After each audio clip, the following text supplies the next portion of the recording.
Hey there. I wanted to come on and do something fun as a way to distract myself because this upcoming weekend could be stressful. We have visitors and yeah, we'll see how it goes. But anyway, so this is going to be a video of decks and dolls. I saw Meg over at Rose Honey Ritual do her at present, and I loved everything about it. And I loved seeing her dolls. And I too am a lover of dolls. And I know I'm not the only one in this community, but I will leave timestamps for those of you who are not interested. I mean, that'll pretty much be like the last half of this video. So whenever I'm done with the decks, you can just peace out. All good. But yeah, so this is kind of like a mashup in that like I also want to talk about the decks that I will be using for the remainder of this month of August, maybe spilling into September, but we'll see. And this is based on a challenge, hashtag Tarot Throwback by Mixtress Ray. And I'll leave a link to her video where she explains the premise, which is that you're just choosing a year and you are going to use only the decks that were made available during that year or before. She chose the year 2002, and her video explains why. I am just going to also stick with that year because why not? Sounds good to me. And so I have 5 decks to show you that were made available during or before that year. There are 2 additional ones that I have that would also apply, but I'm not going to use those, so I'm not including them. And that's the OG RWS. I have the Centennial Edition and the Thoth. I just don't feel like using them right now. So the first deck is Morgan-Greer in a Tin.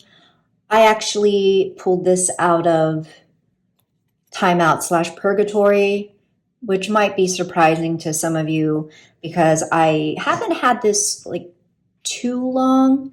And I mean, it's a great deck. There's nothing wrong with this deck, and I like it. I just find that if I'm in the mood for that kind of classic vibe, I tend to reach for my Hanson-Roberts over this deck.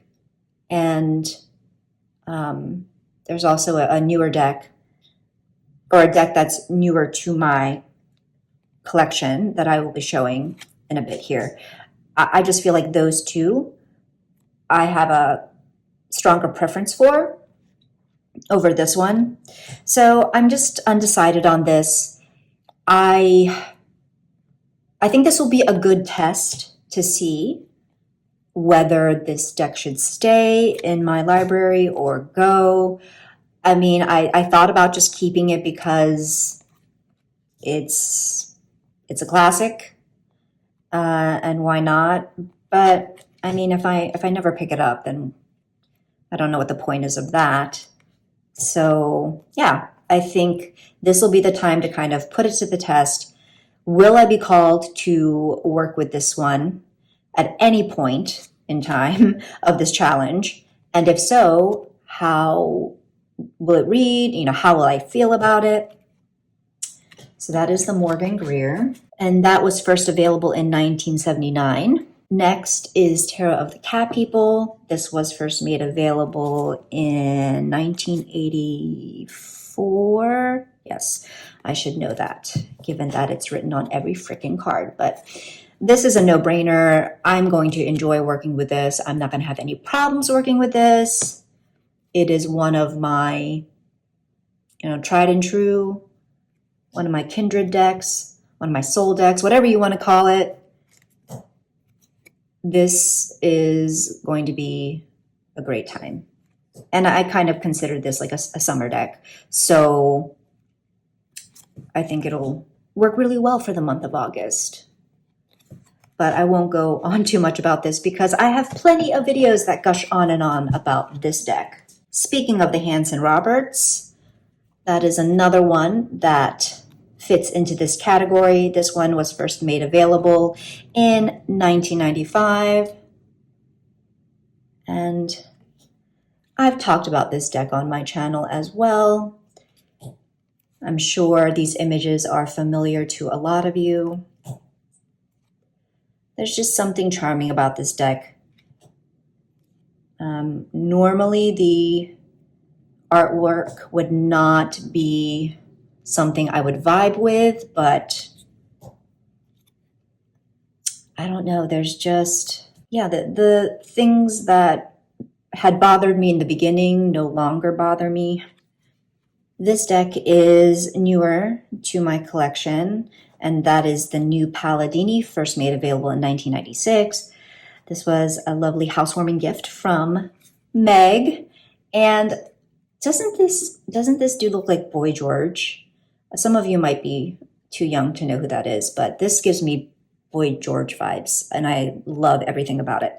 Anyway, this is a deck that, again, as I said earlier, even though I haven't had it for very long, I have worked with it, and it was something that it was a deck I wanted to try because, you know, the Aquarian Tarot did not work for me, and I think it was due to just the colorless faces and the very kind of muted, subtle line work for a lot of those faces. And so this one by David, I think his name is David Palladini. Yeah, this one has more color. And so I've been really enjoying working with this one over my experience with the Aquarian. I love the brighter colors.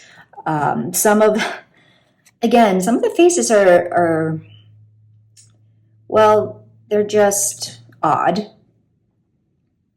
Some of the scale in terms of the figures seem a little odd. I love it. I really do. So this is something where when I got this deck, that is when I put Morgan-Greer into the timeout, because I'm like, oh my God, this gives me the vibes that Morgan-Greer doesn't really do for me. And then finally we have Tarot of a Moon Garden, first made available in 1998. Another ride or die for me, so I'm not going to go on too long about this one because I have talked about this deck in several videos, and you have seen the evolution of the different modifications I have done to this deck. But I haven't worked with this one in a hot minute, and I've been working with it the last couple days, and I love it so much. I feel like this is an underappreciated deck.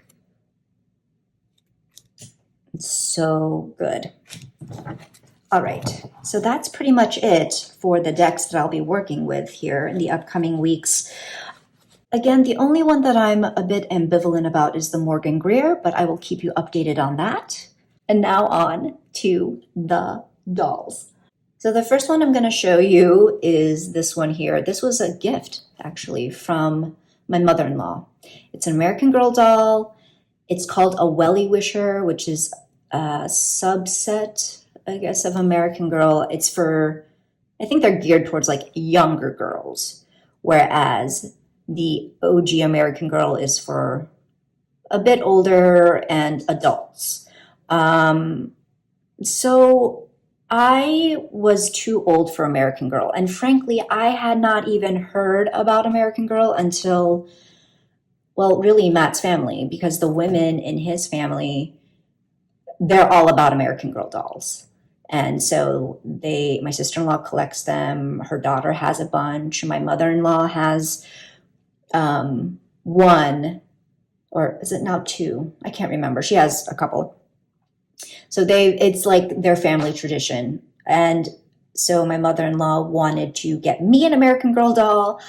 I did not really care for the OG with like the fabric body. I don't know. It just wasn't my thing. But these welly wishers are cute, you know? And so finally I kind of relented and, you know, I could tell it meant something to her to get me an American Girl doll. And so I was just like, well, okay, and then get me this welly wisher. She's supposed to be Asian, you know, Hapa, I guess. Not full on, but yeah.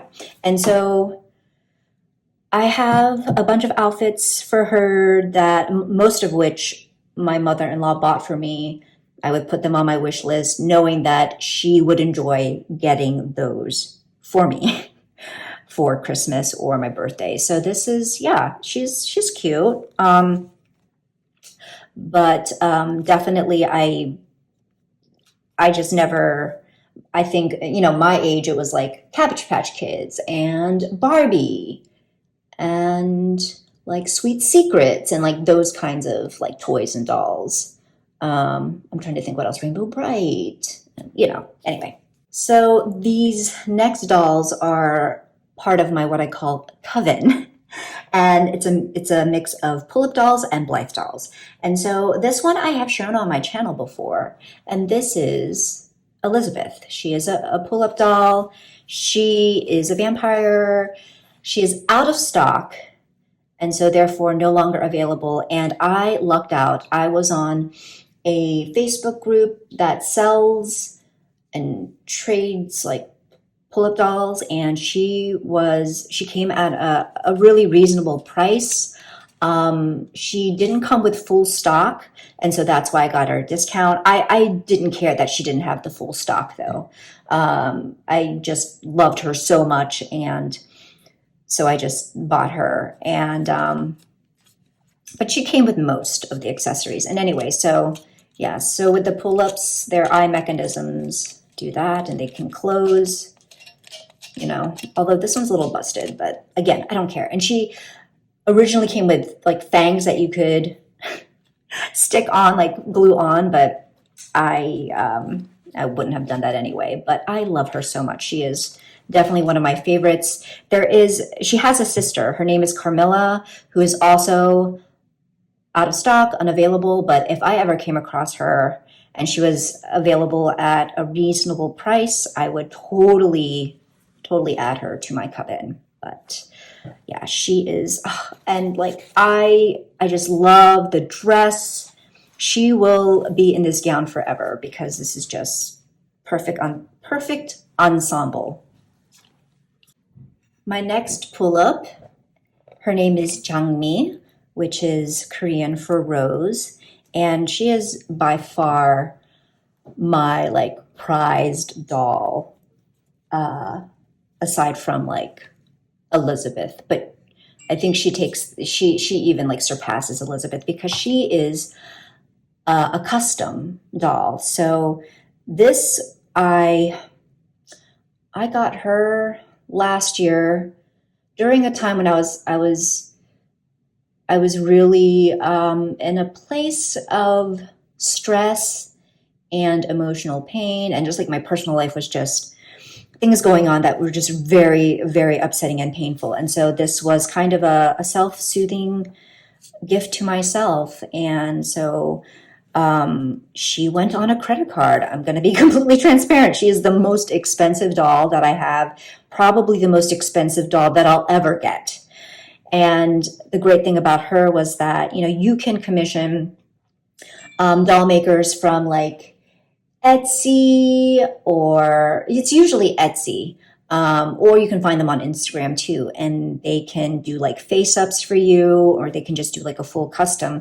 And so I opted for a full custom with her, and I let the doll maker know like exactly like what I wanted, and but then she had creative license to, you know, make her face how she wanted, and you know, just the little embellishments and stuff. But ultimately I got to choose from the wigs and the eye chips and, you know, the outfits and the accessories and everything. So you know, just the kind of style.